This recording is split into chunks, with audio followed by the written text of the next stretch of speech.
বাজার পরিদর্শনে পুরমন্ত্রী অগ্নিমিত্রা পাল। রবিবাসরীয় সকালে কলকাতা পুরসভার প্রশাসক স্মিতা পান্ডেকে সঙ্গে নিয়ে কলকাতার ল্যান্সডাউন বাজার পরিদর্শনে গেলেন পুরমন্ত্রী।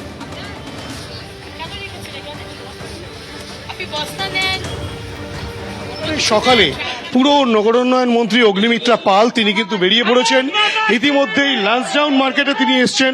এখানে কিন্তু রীতিমতো মানুষজনের কথা শুনলেন, অভাব অভিযোগ শুনলেন এবং 24 ঘন্টা সময়সীমা দিলেন যাতে কোনো রকম ভাবে ফুটপাত দখল না হয়ে থাকে। মার্কেটে কমপ্লেন আসছে, মার্কেটে ঠিক মতো চলছে না, মার্কেট নোংরা, মার্কেটের রাস্তা পুরো দখল হয়ে গেছে, ফুটপাত দখল হয়ে গেছে, এভাবে তো চলতে পারে না। হ্যাঁ, একদম 24 ঘন্টা দিয়েছে, খালি করতে হবে। 24 ঘন্টা সময়সীমা দেওয়া হয়েছে এটা খালি করার জন্য, যাতে কোনো রকম ভাবে কোনো ফুটপাত দখল না করা হয়। সেই বিষয়টা কিন্তু রীতিমতো অগ্নিমিত্রা পাল জানিয়েছেন এখানে যারা রয়েছেন তাদেরকে।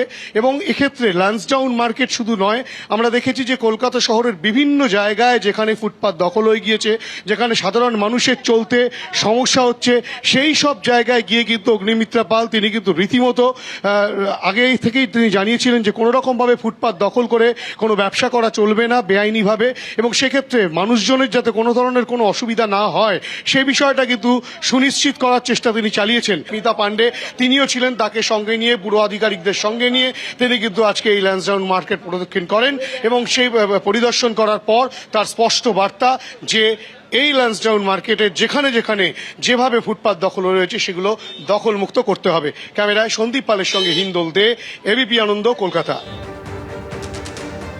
তার মধ্যে আপনার দোকান যতটা রাখার রাখবেন।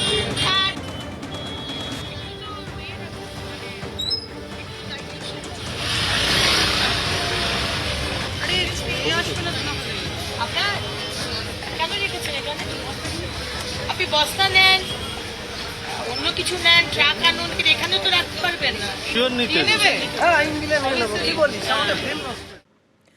টানা কয়েকদিনের দফায় দফায় বৃষ্টি আর তার জেরে জলমগ্ন পটাশপুরের বিস্তীর্ণ এলাকা। পটাশপুর 1 নম্বর ব্লকের লইপুর, গোপালপুর, গোকুলপুর সহ বিভিন্ন এলাকা জলমগ্ন হয়ে পড়েছে। বহু বাড়ি ঘরের ক্ষতি হয়েছে, একাধিক রাস্তার উপর দিয়ে বইছে জল। জলের তলায় বিঘের পর বিঘে চাষের জমি, ফসলেরও ব্যাপক ক্ষতি হয়েছে।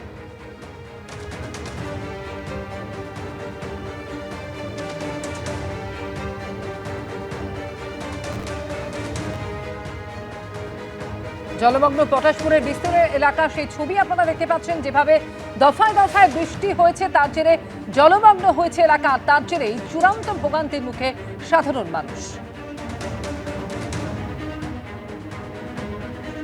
এবিপি আনন্দ, এগিয়ে থাকে, এগিয়ে রাখে।